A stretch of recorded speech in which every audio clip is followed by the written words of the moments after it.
میں شام کے 7 بجے پوائنٹ آف نو ریٹرن واپس آ گیا۔ اس رات میری ڈیوٹی تھی۔ جینسن 11 بجے کے بعد سونے چلا گیا۔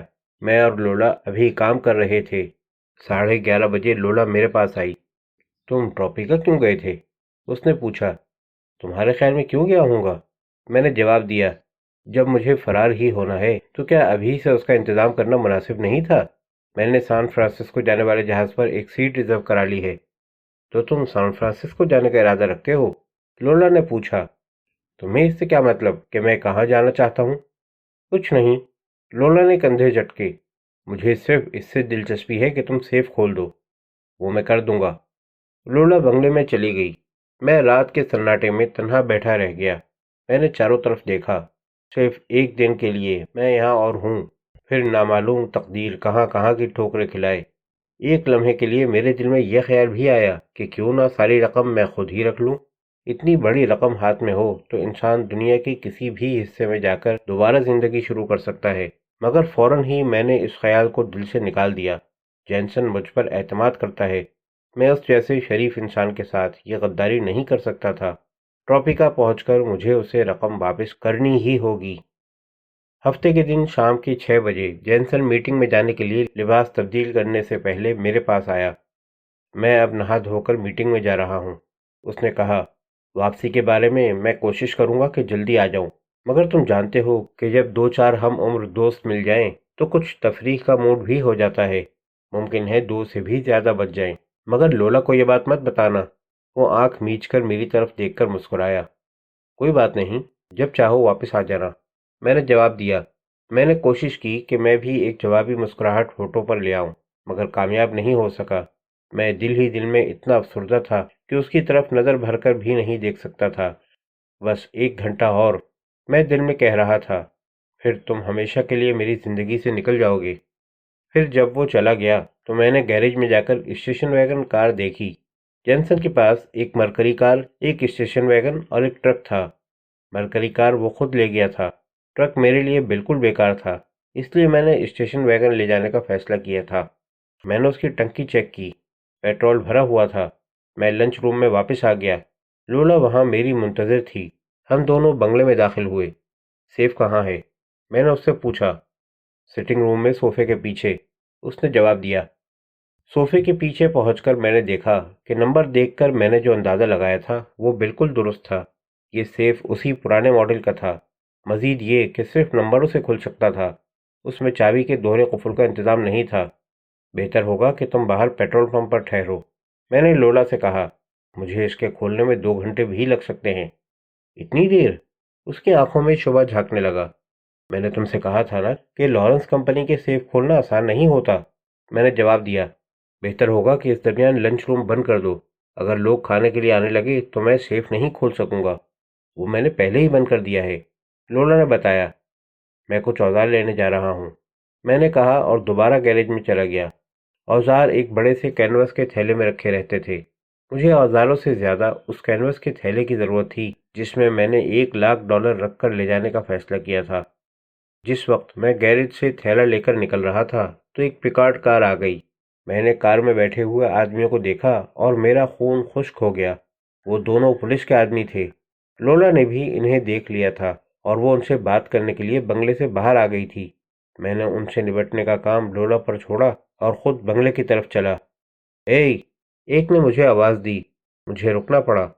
وہ دونوں کار سے اتر آئے تھے اور اب میری طرف غور سے دیکھ رہے تھے۔ کار کے پہیے میں پنکچر ہو گیا ہے، وہ بولا۔ دوسرا پہیہ ڈکی میں رکھا ہے، جلدی سے اسے نکال کر لگا دو۔ اوہ ضرور، میں نے جواب دیا۔ ایک کانسٹیبل نے مجھے ڈگی کی چابی دی، دوسرے نے لولا کی طرف دیکھا۔ جب تک یہ آدمی پہیہ لگا رہا ہے کچھ کھلانے کے بارے میں کیا خیال ہے؟ اس وقت صرف سینڈوچز موجود ہیں، لولا نے جواب دیا۔ کوئی بات نہیں، وہ بھی چلیں گے، کانسٹیبل نے کہا، مگر ذرا جلدی، ہمیں پہلے ہی دیر ہو گئی ہے۔ لولا انہیں ساتھ لے کر لنچ روم میں چلی گئی۔ میں دوسرا پہیہ لگانے لگا۔ میرا جسم پسینہ پسینہ ہو رہا تھا۔ فرار کے لیے جو وقت مجھے حاصل تھا وہ لمحہ بلمحہ کم ہوتا جا رہا تھا۔ دوسرا پہیہ لگانے اور پہلے کا پنکچر درست کرنے میں 8:10 ہو گئے۔ اس وقت مجھے اپنے پروگرام کے مطابق ٹراپیکا جانے والی روڈ پر ہونا چاہیے تھا، مگر اب ایسا معلوم ہو رہا تھا